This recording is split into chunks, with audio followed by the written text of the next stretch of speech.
Chapter 35. Zero's face looked like a jack-o'-lantern that had been left out too many days past Halloween, half rotten with sunken eyes and a drooping smile. "Is that water?" he asked. His voice was weak and raspy. His lips were so pale they were almost white, and his tongue seemed to flop around uselessly in his mouth as he spoke, as if it kept getting in the way. "It's empty," said Stanley. He stared at Zero, not quite believing that he was real. "I tried to bring you the whole water truck, but—" He smiled sheepishly. "I drove it into a hole. I can't believe you're—" "Me neither," said Zero. "Come on, we gotta get back to camp." Zero shook his head. "I'm not going back. You have to. We both have to. You want some sploosh?" Zero asked. "What?" Zero shaded his eyes with his forearm. "It's cool under the boat," he said. Stanley watched Zero crawl back through his hole.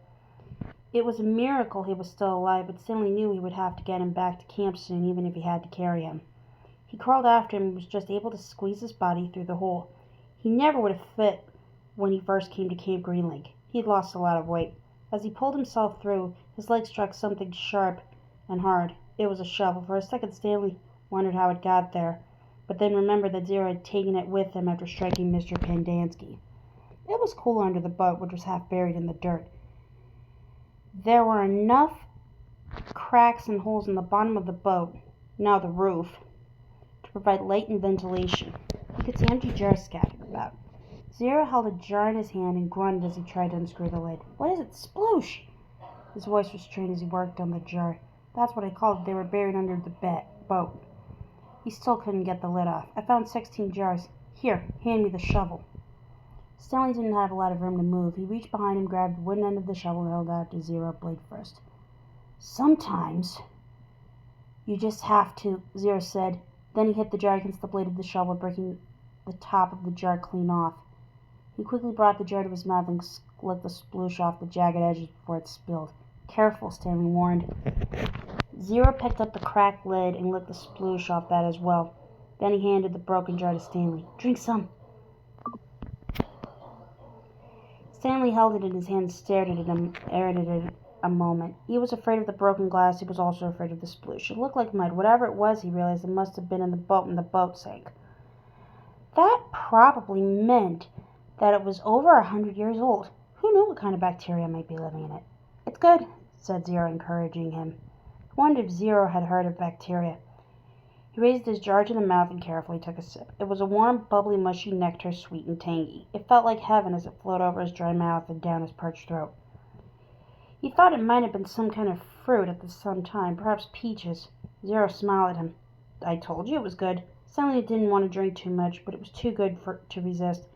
He passed the jar back and forth until it was empty. "How many are left?" he asked. "None," said Zero. Stanley's mouth dropped.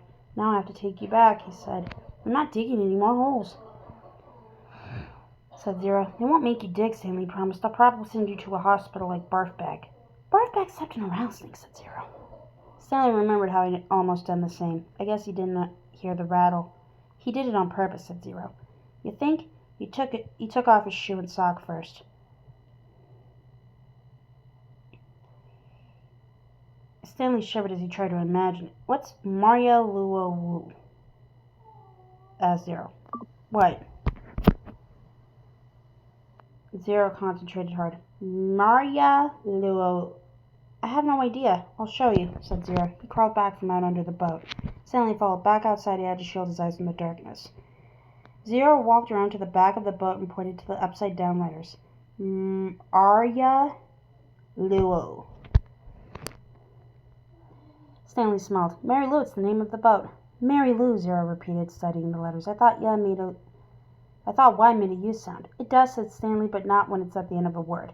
Sometimes Y is a vowel and sometimes the consonant." Zero suddenly groaned. He grabbed his stomach and bent over. "Are you all right?"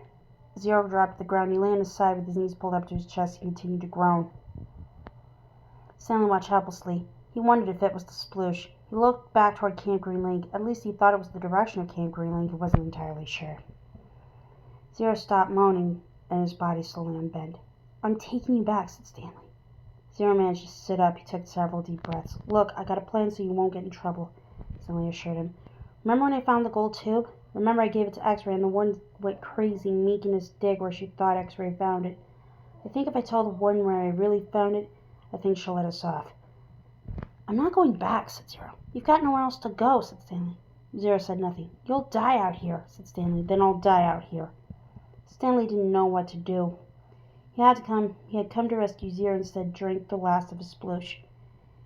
He looked off into the distance. I want you to look at something. I just want you to look at that mountain up there. See the one that has something sticking up out of it? Yeah, I think. What does it look like to you? Does it look like anything?